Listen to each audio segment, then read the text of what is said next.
grew up anywhere around church people, you will have heard these terms before. Spiritual maturity, right? Well, in a minute, I'm going to talk a little bit more about spiritual maturity after we hear a few songs.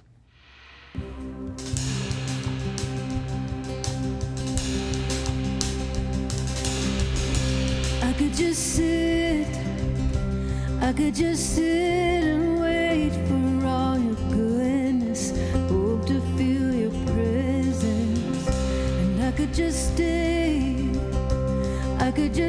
right where I am and hope to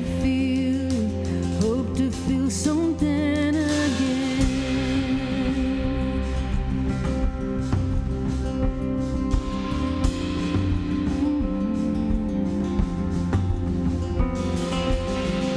And I could hold on to who I am and never let you change me from the inside. And I could be safe, oh, I could be safer in your arms and never leave home, never let these walls down. But you have called me higher, and you have called me deeper, and I'll go where you will lead me, Lord.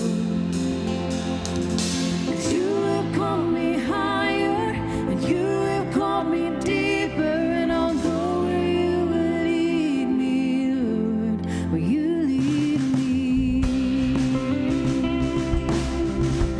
Where you lead me, Lord. And I could hold on to who I am and never let you change me from the inside. And I could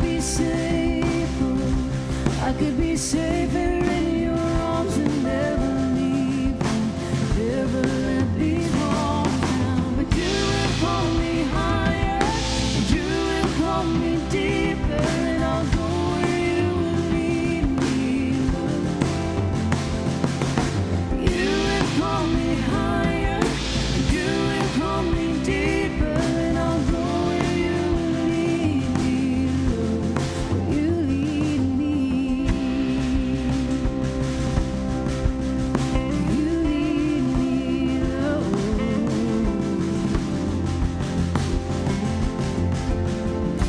And I will be yours, oh, I will be yours for all my life.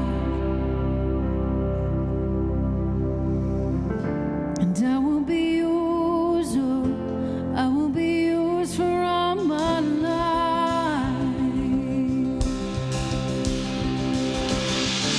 And I will be yours, oh, I will be yours for all my life. So let your mercy, oh, I will be yours, Lord, I will be yours for all my life. So let your mercy light the path before me, 'cause you have called me higher, you have called me deeper, and I'll go where you will lead me. Oh, yeah, you have called me higher, you have called me deeper, and I'll go where you will lead me, Lord. Oh, yeah, you have called me higher, you have called me deeper, and I'll go where you will lead me, Lord. Oh, yeah, you have called me higher, you have called me deeper, and I'll go where you will lead me, Lord, where you lead me. Where you lead me, Lord. Where you lead me, yeah. Where you lead me,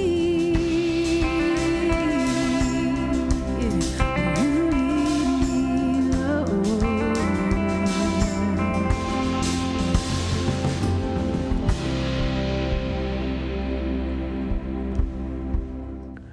So a lot of folks, having grown up around church, probably have heard the word spiritual maturity before. It's nothing to avoid, and it's not a topic to avoid. Problem is, I think living in the buckle of the Bible Belt, that oftentimes we are very confused about this. And there were some great men that I follow. I follow their writings and their leadership. Clint Archer, Carey Nieuwhof, and just a combination of a couple of different writings that these men spoke to. One of them was about spiritual maturity. And it's interesting, they looked at it a little different. What spiritual maturity is not. Truth is, a lot of us grew up in a church context, a religious context where maybe we were confused too. Because, let's face it, a lot of folks even thought the amount of times that you ended up at a church building or a church service had something to do with you being spiritually mature. And if you dig in the New Testament, I think you'll find that's not true. So just let me give you 5 things real quick. It was from a great article I read several years ago. There are several false indicators of spiritual maturity, right? Several false indicators. One is this, pride in how much Bible you know. Now, this was going on a long time. In other words, spiritual truths they're great, but just resting on them and omitting the part that Jesus said about how we treat people kind of cancels that out, right? Paul said in 1 Corinthians 8:1, now regarding your question about food that has been offered to idols, yes, we know that we all have knowledge about this issue, but while knowledge makes us feel important, it is love that strengthens the church. So just because you know a lot of Scripture, just because you know a lot of doctrine, you may have your systematic theology all in order, but if you're not loving people, if all you have is knowledge without any compassion, without any mercy, without any grace, I think you're confused about spiritual maturity. Number 2, here's the second thing. This is a sign of counterfeit maturity. Truth without grace. Truth without grace. Now, building on what we just said in a very similar vein, I think you'll understand that one of the things that Jesus was, for instance, in John 8:10, Jesus stood up again and he said to the woman, where are your accusers? Didn't even one of them condemn you? No, Lord, she says. And Jesus said, neither do I. Go and sin no more. In other words, Jesus was the perfect balance of truth and grace. He held people accountable, but he did it in such a loving manner. And all too often, in many church contexts, with many church people, with many Christian people, there's absolutely no grace. Lots of truth, lots of boldness. We see all your political Facebook posts, but we see absolutely no love. There's a third sign of spiritual immaturity, actually, that may mask itself as spiritual maturity, and that's just the opposite. You ready? Grace without truth. Grace without truth. It's this and this is a kind of a cultural undertow that we're living in right now, is tolerance. Be nice, be nice, be nice, but be nice at the point to where we sacrifice truth. That is unheard of. Again, in John 8:10, when Jesus was having a dialogue with a woman that was caught in the act of a sexual sin, Jesus didn't just say, oh my goodness, bless your heart, those bad men. No, he did that along with acknowledging her own messiness. There's a fourth sign of spiritual immaturity.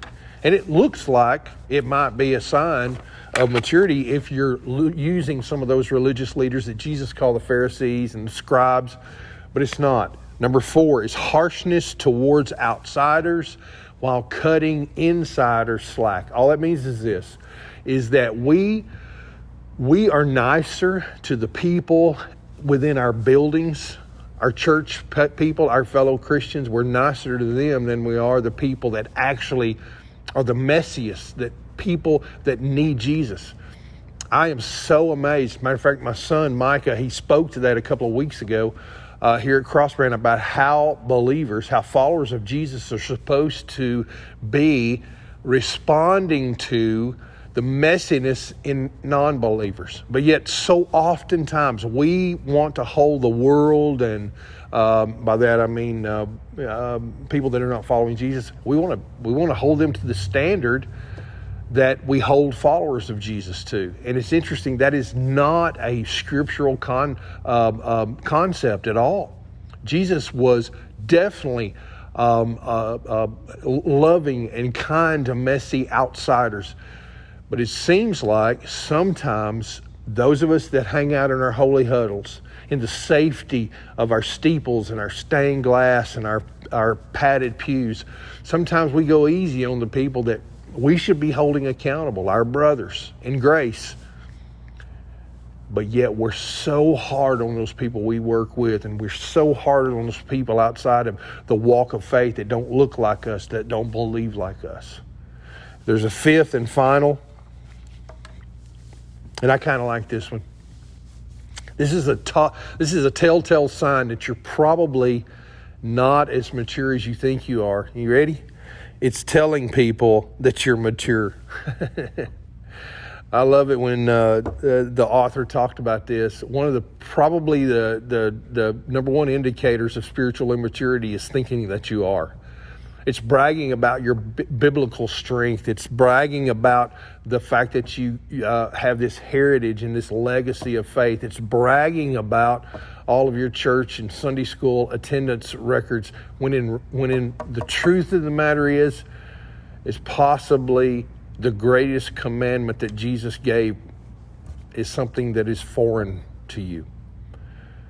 We're not going to be valued or judged even on that final day when every Christian will stand before Jesus by how often we did and sounded religious. And I think if you'll find and follow Jesus, you'll be judged the way you treated people, by the way you held His word. Grace and truth and grace. I hope you'll think about this. There's an online host that is there to take care of any questions you might have or prayer requests. God bless you, and we'll see you next time.